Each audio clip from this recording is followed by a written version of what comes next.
Boozers, how you guys doing? We're back once again. I've got Patrick from Outcast Brewing, and I decided to do a side-by-side, and I couldn't do it alone, so I needed to have an expert's opinion. Strong word. All right, fine. A very advanced opinion. I consider myself an alcohol aficionado. But what I've got here is the 2015 and 2013 editions of the Old Cellar Dweller from Driftwood Brewing. I've decided to open them up and we're going to do a side-by-side. And as you see, we've actually had to take a couple of takes. But at the same point in time, they've been holding up quite nicely. Yep. So we've got the 2013 here. The head is dissipated on it quite nicely. It's far hazier than the 2015 is. If you hold them up side by side, you can really notice the difference. And hopefully this camera shows it. I did buy a camera for a reason. Take our word for it. So the smell on it? Really malt forward. I mean, huge, just dry malt. I'm getting a sweet malt though. Yeah, I can see that in the back. I mean, really just really faint hoppiness. I mean, you have a barley wine that's aged for 4 years. There's no hop character left. Oh, exactly. And it's traveled from Vernon to here.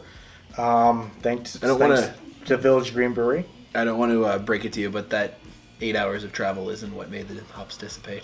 But over the mountains, dude. Over the mountains. Fair, yes. The altitude change immediately tried the hops out. Yeah, just really, really malt forward. There's a light soapiness in the background. There is. Doesn't seem to take away from it, though. It still makes me want to drink it. Yeah, well, we're going to. Oh, spoiler. Thank God. Spoiler, we're drinking. Spoiler alerts, yep. 2015, you really a lot clearer. But you have more head on it. You do. It goes from age. It's a little bit lighter. It's only a year old. And a big danky. It's still danky and hop forward. Like you said at one point in time soapy. No, that was the 2013. Oh, okay, because I'm getting soapy off this one. So this is just I'm getting dank. Yeah, okay. Dank hops. I mean, it's the hop character hasn't faded away. Malt in the background, like light caramel. See, you're getting more than what I'm getting. And the biggest thing with this, you can really tell that these beers are brewed the same every year. Oh, yeah. But the character goes away. I mean, we were talking... Actually, 2013, 2015 has changed in the way they brewed it. Okay. Because of the fact that a lot of people say you go barley wine to a triple IPA type style. Right. Now, so they may have changed it a little bit. Driftwood could probably, obviously, tell me otherwise. But at the same point in time, like you look What's at that word right there? Old Cellar Dweller. That would be I can't see. I don't have my glasses. It says barley wine. All right, fine. It doesn't say triple IPA. All right, fair. And I'm just being a dick. And so, no, but Dan brings up a really good point. When you brew a barley wine, you're not brewing it to be malt forward. You're brewing a huge 100 IPU triple IPA, like you said. You need the hops to let the beer last for a long time. Yes. So consequently, fresh barley wine is often very fragrantly hoppy. Yep. And then you get, it's interesting to see this beer that's 2 years apart. You take the 2013, which is really malt forward. The 2015 is still got a lot of hop character. And I would imagine that the 2016 has even got more of a fresh hop character. I do believe, and unfortunately, we didn't get this in Alberta, but for some strange reason, Manitoba did. Thanks, guys. Thanks, I'm only Steve kidding. Tebow. Yeah, I'm only kidding. No, you can specifically blame 49th Parallel Importers on that one. All right, fine. That's fine. 2017 better can come this way. Yeah. We could always drive to Invermere. That liquor store there gets everything. Really? Yeah. Invermere of all places? Mm-hmm. Damn. Yeah, the BC liquor store in Invermere. I drive by the there water. every time. Yeah, right by the water gets everything. Including fireworks. Sure. I just noticed that's where I got Nectarus last year and a couple other Four Winds. Really? Four Winds one-offs when I was driving through. I will spoil something. We are getting a couple more Driftwoods this year in March and April. I do believe the 20-pounder is coming back here. Okay, that was a really good double IPA. It was, and I want to say flagship, but that's not right. There's another one that's coming in March. So Driftwood is bringing some of their stuff back, but they have to bring the Old Cellar Dweller here. Yeah, it would be nice. I mean, in Singularity, I understand that when you brew beers like this, you're not brewing them to have large quantities of product. Exactly. So this is what happens. Yeah, we have to suffer. Again, a big shout out to like Hired Guns for doing the artwork for this. These guys have made an amazing turnaround for Driftwood. Their artwork is world class. No kidding. Like they do a lot of stuff. Even like the Citradelic from Big Rock, that's theirs. Oh, okay. So it was one of the biggest ones that they got, and they were kind of happy about that. But they've stuck with Driftwood and a couple of other places as well. Go check out their website by all means. Not to pimp them out or anything, but I'm pimping them out because these guys are awesome. All right. Do you want to try the 2013? Yeah, nice and cloudy. If we have to. Oh, geez. Drink beer? Okay.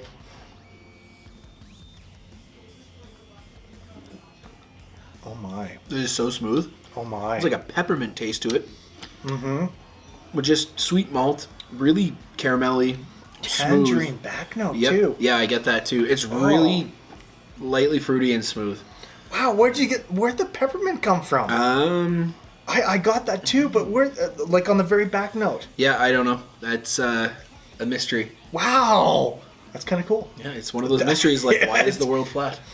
Why do you brew beer? Because it's a mystery. You totally missed that one. I know. Yeah. I ignored that on purpose. Yeah. Sometimes I throw out ridiculous comments that don't deserve a response. 2015.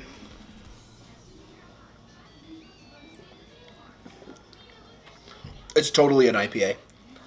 It's got huge dank. Yep. Light citrus, a lot of pine, and not a lot of the fruity hops. I'm getting like big, dank citrus. Like they used Cascade in Columbus, going for that flavor. That is, I would drink that as a double IPA any day. Yep. And it's really, like I said, it's crazy. That's a year aged, and it's still really drinking like it's current. Oh yeah, yeah. And this is why I love cellaring this stuff, because you never know what you're going to get. Like, I've got a Granville Island Imperial IPA sitting in my cellar right now. Why? From 2013. Why? Because I could. It's an IPA. Now it's become a barley wine. It's an unintentional barley wine, right? But at the same point in time, I like my barley wines. Yeah, I do too. I will say, I want to brew one soon, but it's a lot of work. It is. It's a high cost, and they have to age for a while. Oh, no kidding. And, my whole practice of getting beer out in a couple of weeks wouldn't work with barley wine. So, when we open our own place in a year or so, I would love to sit there and watch you do that. Well, you're brewing a strong beer. It's the aging process. That's the big thing. You need to ferment it over, a period of time.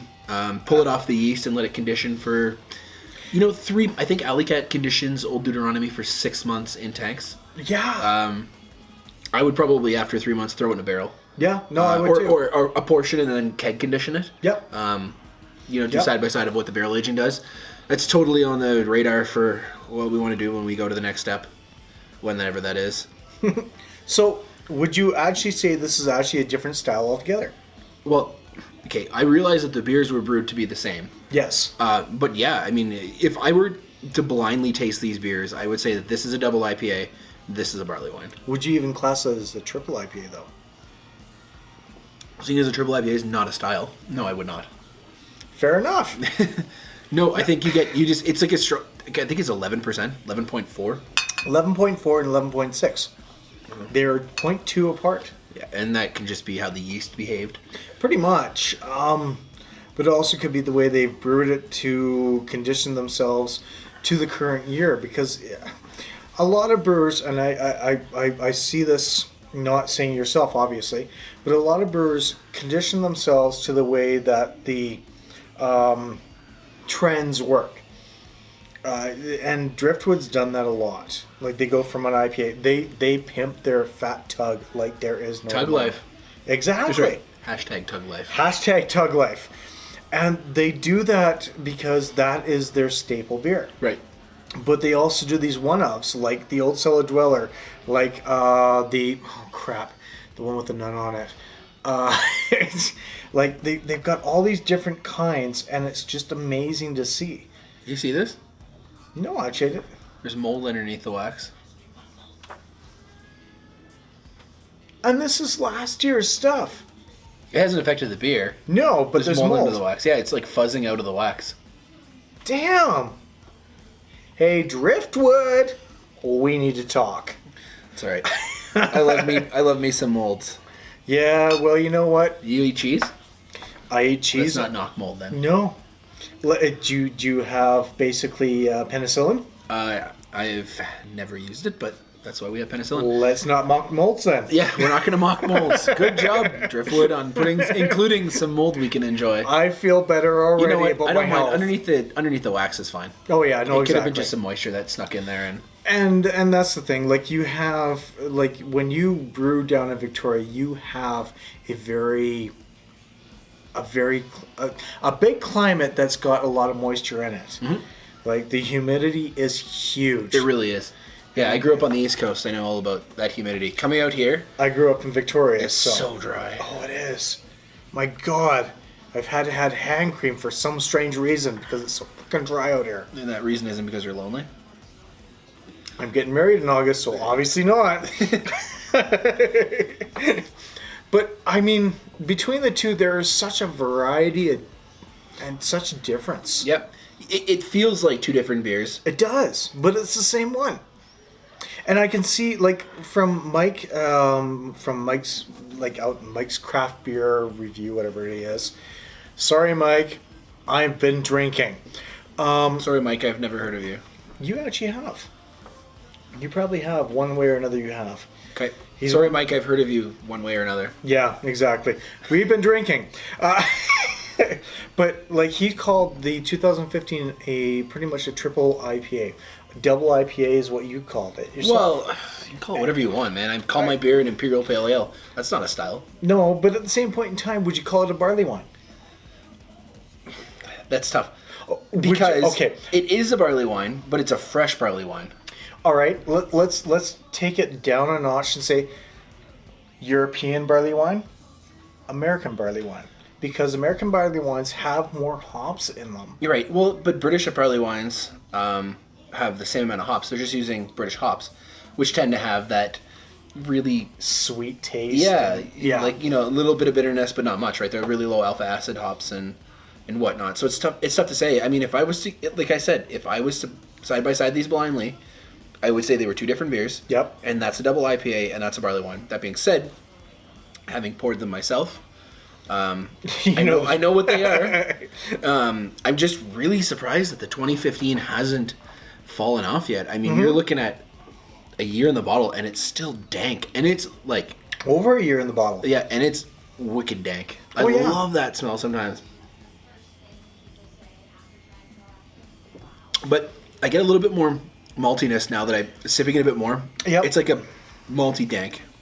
I like the 2013 better than the 2015. Yeah, I really do because I'm a barley wine fan. When I had the 2013 fresh 3 years ago, it's funny, I didn't say it till now, but I said this tastes like a double IPA. Yeah. It was big and pungent, but it wasn't over the top danky. It was lightly citrusy and bitter. Like that you're talking about the European style, like bittering with like Fuggles and East Kent Golding hops and stuff. Just bitter and sweet. But yeah, it was delicious, and you can really like seeing that evolution is really cool. It is actually. I mean, I would love to do more side by sides with this one. Like I would love to get the 2016, hold it for 3 years, and do the 2019 or 2020. 2020, I bet you they'll do something special. Soured. Oh, you know what? I think by then nobody will accept a beer unless it's soured and aged in oak. Lagers are going to be sour. No more sours. Seriously, no more sours. It's actually going to be really interesting to see the trend we go into. I've had a lot of success with Outcast because hops are trendy right now, and not hops, fruity over the top. Hoppiness is trendy, and it's true, and nobody's doing it besides me. And that collaboration with Bench Creek, Blind Man, and Troubled Waters, Troubled Monk, Troubled Waters. Oh, that was so good. I never tried it. Oh, you missed out. I know I did. It's the only beer that's rated higher in Alberta than Make That a Double. But you look, they're the only ones doing it. I mean, Last Best tried it with Tokyo Drift. A couple other people have thrown their hat in the water, but like the target market for it is so small. Yep. I'm lucky that I've gotten a lot of traction. But yeah, hops are in right now. It's going to be interesting to see where we are next year. I think we're like a lot of people are thinking we're going to get going back towards simple. I don't know if we're going to get to simple. No. But I would like to see a trend more towards drinkable beer. Yeah. I mean, I'm not a fool. I realize that a 8% Imperial Pale Ale is something that people can't have 5 pints of. So my next seasonal is a 4% Session IPA. I don't want to say it's like a dumbed down version of Make That a Double, but it's 4%, 75 IBUs. I threw in some bittering hops, and that same huge fruity punch. I'm going to see if that's something that people want. I mean, I think that there's some people out there that would love to drink 4 pints of a beer and be able to drive home. And I'm going to say this right here and right now on this camera, right here, right now, and I think I still have time left. I need to have more of your stuff here. If only there were stores that sold it. And in all honesty, if they didn't sell it, you know where I live. Yep. Drop it off. I will review it. I don't want to... You realize that pay for play is illegal in Alberta? I'm not paying anything. Are you paying for anything? No, but I'm paying for beer for you to review, which is pay for play. I'm kidding. Damn it. There's going to be a local one-off soon, probably in April. Okay. For a liquor store here in town-ish. Let me know where. They're not in town necessarily. I can help you. Yeah. I can help you. No, I'm going to do I'm going to do another one-off for Thumbprint in Airdrie. Okay. Kara and Dave, or the friends of mine before they opened the store. Okay. But I want to go up to Thumbprint. Yeah, it's an awesome store. I'll pimp them out. Not biased because they've bought a lot of my beer, but they are amazing with their social media. They only sell beer. I know. All they sell is craft beer. And I want to go up there. They're a bottle shop. Yeah, no, it's wicked. Great people. They're not charging crazy margins. Mm-mm. As someone who knows what wholesale costs are, I went in there and I said, this is cheap. They're doing a great job. And there's a reason that people are flocking to that store. They're flying through draft. Their growler bar is insane. They've been open for 3 weeks and they've bought 7 of my kegs, I think. Yeah, 5 they've gone through. It's a and then 2 more they've got. Dude, I live in Bridlewood. It's 70 kilometers from my house. All right, and I'll still go there. Not only are they cool people, I've known Kara and Dave for about a year now. Yep. But they're running a store the way it should be run, and they've put a lot of interest in us and really promoted us. So I said I would do one. I'm gonna do. Not entirely convinced yet, but I'm brewing Make That a Double in a couple days, and I'm going to pull off wort before I add yeast to it.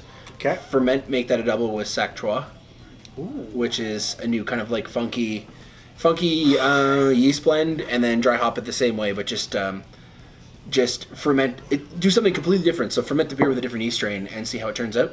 Are you sure you're not a scientist? No. Okay.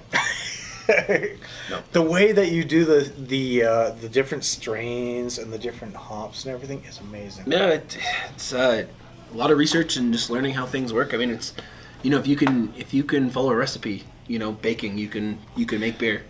So I'm gonna try that out, see how it works. Sac Trois is something that I've seen Category 12 did with their Wild IPA, which was really citrusy and fruity. Okay. And see how it turns out. Apparently, it gives some really fruity notes in the flavor. So if it works out, maybe it'll end up being a full-time beer. Reviewing the beers, danky, not danky. Which one do you drink more? Well, I'm going to drink both of them. Which one do you enjoy more? As far as the barley wine, I'm going to probably have to tip my hat in the 2013's category. I'm going to agree. That being said, the 2015 is delicious. Oh, it is. Both of them are really good for totally different reasons. I mean, but they got different styles. But they're not different styles. It's the same beer. Oh yeah. You're just seeing it at different ages of different progression, right? Okay. No. So fair enough. Danky, delicious. Wouldn't classify it as a barley wine yet. No. Delicious, malty. A barley wine should be malty, and it should. Yes. You're talking about a 10+% beer made out of barley. This is, to me, this is an 11% double IPA. At this point, yep. Give it another year, and I bet that's going to fade off more. But a double IPA wouldn't be, it'd be an Imperial double IPA, wouldn't it? No. Double IPA and Imperial IPA are the same thing. All right, fine. Just Imperial, interchangeable words. But both of them, awesome. Driftwood, another brewery does big beer well. I mean, they do. Singularity is an awesome Imperial Stout. Stop teasing me with that. The 2017 was delicious. I had 2 bottles come to me last week. I wanted to drink one and age one, and accidentally the second one. When you were extremely drunk? Well, no, I wasn't extremely drunk. It fell. Oh, it fell off the truck. And the wax tripped just a little bit. So, I didn't want to risk oxidation, so I had to pour it and drink it quickly, right? Fair enough. Yeah. That's exactly what happened. 2013, 4.5 out of 5. 2015, probably the same rating for different reasons. See, I go 4.5 I go 4.75 because of the taste, and 4.25 on that one. Cool. Because it needs to age more. Yeah. It does taste like an IPA, and this one tastes like an actual barley wine. But if you were told that this was a double IPA, you would rate it differently. Oh yeah. Yeah. Yeah. Again, the joys of aging beer. It is. All right. It is, and that's why I love doing this. So, you know what? For now, we're gonna sit back, drink this, and I'm gonna stumble home afterwards. No, you're not. There's whiskey to be drank. Oh God. I'm gonna pass out here for the night. It is what it is. It is. It's Sunday on a long weekend. You'll have to answer to my future wife. I will not. You will have to answer to her. There's a level of hate that I just appreciated for you. All right. Anyways, I've been PK. This has been Patrick from Outcast Brewing. The wonderful Patrick. The guy's been amazing for his beers. Go check him out. Have his beers. Seriously, it has to come out of Alberta. You will be fucking famous. But we're going to sit back, drink this, because, we've been drinking a lot tonight. And cheers, my friend. Yes, cheers. Have a good night. We'll see you real soon.